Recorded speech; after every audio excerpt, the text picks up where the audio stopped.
नमस्कार दोस्तों, स्वागत है आपका संदर्भ क्लासेस में। जैसे कि आप सभी को पता है कि बिहार सरकार द्वारा पिछले दिनों एक नोटिस जारी करके और बिहार पुलिस कांस्टेबल के बड़े ही मात्रा में वैकेंसी निकाली गई है, जिसमें कुल पदों की संख्या 21,391 है और फॉर्म भी फिल हो चुका है। बच्चे तैयारी में भी लग चुके हैं और आने वाले समय में इसके एग्ज़ाम्स भी हैं। और मैंने यूट्यूब पे बहुत अच्छे अच्छे संस्थाओं के वीडियो देखे, बहुत अच्छे अच्छे टीचर लोग के वीडियो देखे और मैंने पाया कि कहीं भी इस कॉम्पिटिटिव एग्ज़ाम का सही और सटीक तरीके से सिलेबस नहीं दिया गया है। और साथ ही मेरा मानना है कि जब तक किसी स्टूडेंट्स को उसके एग्ज़ाम का पैटर्न नहीं पता हो, उसका सिलेबस नहीं पता हो, किस टॉपिक से क्वेश्चन टच किए जाएंगे, ये सारी चीज़ें पता नहीं हो, बेसिक नॉलेज नहीं पता हो, तो वो क्या ही तैयारी करेगा, क्या ही कंपटीशन में सफल हो पाएगा। इसलिए मैंने ये सारी चीज़ों को देखते हुए और ये फैसला लिया कि भले देर ही सही, काफ़ी देर हो चुकी है, एग्ज़ाम्स बहुत नज़दीक आ चुके हैं, लेकिन देर ही सही पहले बच्चों को इसके सिलेबस के बारे में अवगत कराया जाए कि किस टॉपिक से क्वेश्चन आपको पूछे जाएंगे, किस चैप्टर से क्वेश्चन पूछे जाएंगे, ताकि उसके बेहतर भविष्य, बेहतर तैयारी के लिए बहुत ही सहायता मिल सके। आइए हम वीडियो को शुरू करते हैं। और वीडियो को शुरू करने से पहले जो भी लोग हमारे चैनल को सब्सक्राइब नहीं किए हैं, प्लीज़ चैनल को सब्सक्राइब करें, बेल आइकन को प्रेस करें, ताकि हमारे जो भी आने वाले समय में नए वीडियो हैं वो सबसे पहले आप तक पहुंचे। अब यहाँ से हमारा शुरू होता है वीडियो का मेन टॉपिक जो थंबनेल पे दिया गया है, नया और संपूर्ण सिलेबस। इस एग्ज़ाम पैटर्न में कुल क्वेश्चन की संख्या अगर देखा जाए तो 100 होंगे, यानी 100 क्वेश्चन होंगे और समय आपको मिलेगा 2 घंटा, यानी 100 क्वेश्चन के लिए आपको 120 मिनट दिया जाएगा। सबसे पहले हम देखें इस सिलेबस में, तो हिंदी यानी सामान्य हिंदी में 8 से 10 प्रश्न होंगे। इंग्लिश ग्रामर में भी 8 से 10 प्रश्न होंगे। जीके देखा जाए यानी सामान्य अध्ययन देखा जाए, जिसमें सोशल साइंस के सारे सब्जेक्ट आ जाते हैं, वो 35 से 40 प्रश्न रहेंगे उससे। जीएस सामान्य विज्ञान से देखा जाए तो 27 से 30 प्रश्न होंगे। वही मैथ से आपके 7 से 10 प्रश्न होंगे और 3 से 4 प्रश्न बिहार स्पेशल और विविध से होंगे। इस टॉपिक को भी इग्नोर नहीं किया जा सकता है, हम इस टॉपिक को भी बहुत डीपली पढ़ेंगे। ये था हमारा मतलब कि विषयों के हिसाब से प्रश्नों की संख्या। अब इसके बाद हम एक एक विषय को देखेंगे और उसमें कौन से चैप्टर को हमें पढ़ना है ये भी हम लोग देखेंगे। तो वीडियो में हमारे साथ लास्ट तक बने रहें। हमने आपको पिछले ही पेज में बताया था कि हिंदी से 8 से 10 प्रश्न होंगे और 8 से 10 प्रश्न को टच करने के लिए हमें कौन कौन से टॉपिक को पढ़ना होगा। संधि सबसे पहले आता है, संधि को एकदम इग्नोर नहीं किया जा सकता है। संधि, समास, तद्भव तत्सम, पर्यायवाची, अलंकार रस, शुद्ध अशुद्ध वर्तनी, वर्णमाला, विलोम शब्द, मुहावरा, लोकोक्तियाँ, अनेक शब्दों के एक शब्द, पुस्तक व उसके लेखक। ये भी, इनसे भी क्वेश्चन एक दो पूछे जा सकते हैं, पूछे जाते भी हैं, तो इसे भी हमें पढ़ना है। ये तरह हमारा हिंदी। अगले पेज पर देखते हैं, आपसे इंग्लिश ग्रामर से 8 से 10 प्रश्न पूछे जाएंगे। अभी इन 8 से 10 प्रश्नों को पूछने के लिए हमें प्रिपेयर करने के लिए किन किन टॉपिक को देखना होगा। सैनोनिम्स एंड एंटोनिम्स पढ़ना होगा, स्पेलिंग पढ़ना होगा, प्रोनाउन पढ़ना होगा, रीडिंग कॉम्प्रिहेंशन पढ़ना होगा, टेंस पढ़ना होगा। और टेंस में देखिए क्या, kinds of tense and their uses, कितने प्रकार के टेंस होते हैं और इनके उपयोग कहाँ कहाँ किए जाते हैं ये देखना होगा। कॉमन ईरर देखना होगा, जेंडर देखना होगा, सिंगुलर तथा प्लूरल। इन सारे टॉपिक को हम लोग प्रिपेयर कराएंगे, आप हमारे साथ जुड़े रहें। हमारा आ गया अब यहाँ पे सामान्य अध्ययन। सामान्य अध्ययन में आपको बता दिया गया था कि 35 से 40 प्रश्न होंगे और इस पेज में हम सामान्य अध्ययन के इतिहास से संबंधित टॉपिक को देखेंगे। सबसे पहले प्राचीन भारत में आ जाए तो प्राचीन भारत में सिंधु घाटी सभ्यता, बौद्ध, जैन, मौर्य, गुप्त और मगध को देखेंगे। वहीं मध्यकालीन भारत में जब हम आते हैं, मध्यकालीन भारत में तो दिल्ली सल्तनत देखते हैं, अरबों का आक्रमण देखते हैं, खिलजी वंश देखते हैं, तुगलक वंश देखते हैं, लोदी वंश देखते हैं, मुगल वंश देखते हैं और भक्ति आंदोलन को भी हमें पढ़ना पड़ेगा।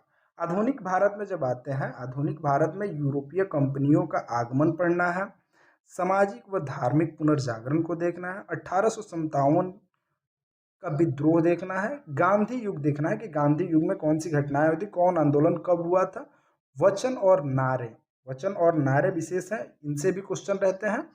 और विविध, जो खेल या सबसे ऊंचा, सबसे लंबा, विश्व में प्रथम, देश में प्रथम, इन सारे टॉपिक को हम लोग विविध में देखेंगे। फिर यहाँ हम भूगोल, राजनीति विज्ञान और अर्थशास्त्र के बारे में देखेंगे। तो आइए सबसे पहले हम लोग भूगोल को देखते हैं। भूगोल में है भारत व बिहार का भूगोल, ये देखना होगा। भारत और बिहार का भूगोल खास करके देखना होगा, बिहार से संबंधित एग्जाम है तो बिहार खास करके देखना होगा। इसमें नदी देखना होगा, मिट्टी देखना होगा, पर्वत के बारे में पढ़ना होगा, हमें घाटी के बारे में पढ़ना होगा, भूकंप के बारे में पढ़ना होगा, और जनगणना, जनगणना 2011 के बारे में भी हमें देखना पड़ेगा। वही राजनीति विज्ञान में जब आते हैं तो अनुसूची टॉपिक को हम लोग देखेंगे, अनुच्छेद पढ़ेंगे, पंचायती राज पढ़ेंगे, प्रस्तावना पढ़ेंगे, रेगुलेटिंग एक्ट जो है 1773 का, उसके बारे में भी जिक्र किया गया है और उसको भी हमें देखना पड़ेगा।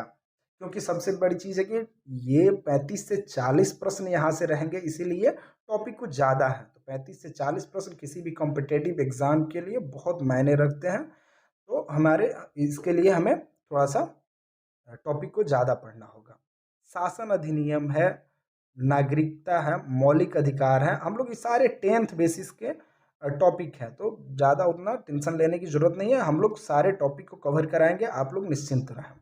मुख्यमंत्री, राज्यपाल देखना है और राष्ट्रपति देखना है कि राष्ट्रपति का चुनाव कैसे होता है, मुख्यमंत्री का चुनाव कैसा होता है, राज्यपाल का कार्यकाल कितने दिन का होता है। इन सारे टॉपिकों को हम लोग जब वीडियो आते जाएंगे उसमें एक करके गहन चर्चा करेंगे। अर्थशास्त्र में देखा जाए तो अर्थशास्त्र में बिहार व केंद्रीय बजट दोनों को देखना होगा, बिहार प्लस केंद्रीय बजट देखना है। सूचकांक देखना होगा, सूचकांक देखना होगा। पंचवर्षीय योजना है, पंचवर्षीय योजना को हम लोग देखेंगे। नीति आयोग के बारे में भी पढ़ेंगे। मुद्रास्फीति है, बजट है, कृषि है, इन सारे टॉपिक को हम लोग कवर करेंगे। जैसे जैसे धीरे धीरे वीडियो आते जाएंगे, आप हमारे चैनल से जुड़ जाएं। हम लोग धीरे धीरे जैसे जैसे वीडियो आएंगे हर एक टॉपिक को पढ़ा जाएगा, किसी को इग्नोर नहीं किया जा सकता है, क्योंकि सामान्य अध्ययन से 35 से 40 प्रश्न हैं। आइए, ये था हमारा सामान्य अध्ययन। अगले टॉपिक में हम आते हैं। अब आते हैं जीएस यानी सामान्य विज्ञान। इसमें भी हम 27 से 30 प्रश्न रहेंगे, इसलिए ये भी टॉपिक बहुत ही महत्वपूर्ण है, इसको भी इग्नोर नहीं किया जा सकता है। और 27 से 30 प्रश्न हैं, इसलिए थोड़ा सा इसमें भी टॉपिक कुछ ज़्यादा हम लोग को पढ़ना होगा। लेकिन ये सारे टॉपिक हमारे 10th बेसिस के हैं, तो कोई ज़्यादा मुश्किल नहीं है, आप लोग पढ़े हुए हैं, बस रिवीजन करना है। हम आपको रिवीजन कराते जाएंगे, आपकी तैयारियां साथ साथ प्रैक्टिस सेट भी कराते जाएंगे, आपका तैयारी होते चला जाएगा। आते हैं सबसे पहले फिजिक्स यानी भौतिकी में देखते हैं। कार्य, ऊर्जा तथा शक्ति है, गति के नियम है, विद्युत एवं चुंबकीय तरंग है, परमाणु और नाभिक है, पदार्थ के गुण देखना होगा, अपन मात्रक देखना होगा, दर्पण देखना होगा, उष्मा, ऊर्जा और प्रकाश है। ये सारे टॉपिक हमें कहाँ पढ़ना है, तो फिजिक्स में पढ़ना है। उसके बाद जब हम केमिस्ट्री में आते हैं तो केमिस्ट्री में देखते हैं कि हमें परमाणु संरचना, रासायनिक अभिक्रिया, कार्बन तथा यौगिक, अम्ल, क्षार व लवण, अणु, परमाणु, धातु व धातु, रेडियो सक्रियता, तत्वों के वर्गीकरण और कार्बनिक रसायन को देखना है। तो ये हमारे रहे कुल केमिस्ट्री के टॉपिक, केमिस्ट्री के टॉपिक। उसके बाद हम जब देखते हैं कि बायोलॉजी में आते हैं, जब जीव विज्ञान में आते हैं, तो जीव विज्ञान में हमें सजीव जगत की विविधता, प्रजनन और विकास, सजीवों की जटिलता, अनुवांशिकी और जैव विकास, कोशिका की संरचना, जीव का पर्यावरण, पादप काइकी, जंतु काइकी, इन सारे टॉपिक को हम लोग देखेंगे बायोलॉजी में। क्योंकि इसमें 27 से 30 प्रश्न रहेंगे, इसलिए टॉपिक थोड़ा सा ज़्यादा है और 27 से 30 प्रश्न बहुत मायने रखते हैं इस कॉम्पिटेटिव एग्जाम में। तो प्लीज़ इन सारे टॉपिक को हम लोग देखेंगे, आप लोग हमारे साथ बने रहें। आगे चलते हैं, देखते हैं अगले टॉपिक में क्या है। अब मैथ्स में हम देखते हैं, मैथ्स में हमारे 7 से 10 प्रश्न होंगे, 7 से 10 प्रश्न होंगे। क्योंकि प्रश्नों की संख्या कम है, इसलिए टॉपिक थोड़ा सा कम है, लेकिन जो भी टॉपिक है वो हम एकदम डीपली पढ़ेंगे, एक एक क्वेश्चन पढ़ेंगे। आइए सबसे पहले देखते हैं, इसमें प्रतिशतता पढ़ेंगे, प्रतिशत पढ़ना होगा, औसत पढ़ना होगा, अनुपात देखना होगा, CISI है, लाभ हानि है, कार्य समय है, नाव की धारा है, द्विघात समीकरण है, त्रिकोणमिति है, सांख्यिकी है और प्रायिकता है। तो ये सारे टॉपिक्स मैथ्स के हो गए। तो इन्हें हम लोग भी बाई बोर्ड हम लोग बोर्ड पे एक एक क्वेश्चन को टच करेंगे। इसके बाद हम देखेंगे खेल, बुक्स, भारत व विश्व में प्रथम, सबसे बड़ा, छोटा या विभिन्न नेताओं के नारे, स्वतंत्रता सेनानी के नारे, इन सारे टॉपिक को भी हम लोग देखेंगे। तो ये रहा दोस्तों बिहार पुलिस का सबसे सटीक और सबसे बेहतर सिलेबस जो हमने अभी आपको वीडियो में बताया, जो कि यूट्यूब के किसी भी चैनल पर किसी भी टीचर के द्वारा ऐसा सिलेबस उपलब्ध नहीं कराया गया था, जिसके माध्यम से आपको बिहार पुलिस में 100% सफलता की गारंटी हो। तो आप भी जाइए और इस सिलेबस के हिसाब से अभी से तैयारी करना शुरू कर दीजिए, और इस सिलेबस के अनुसार ही हमारा अगला वीडियो आपके लिए रहेगा। और अभी तक आपने हमारे चैनल को सब्सक्राइब नहीं किया है तो प्लीज़ चैनल को सब्सक्राइब के लिए बेल आइकन को प्रेस कीजिए, ताकि हमारे नए वीडियो आने वाले सबसे पहले आप तक पहुँचे।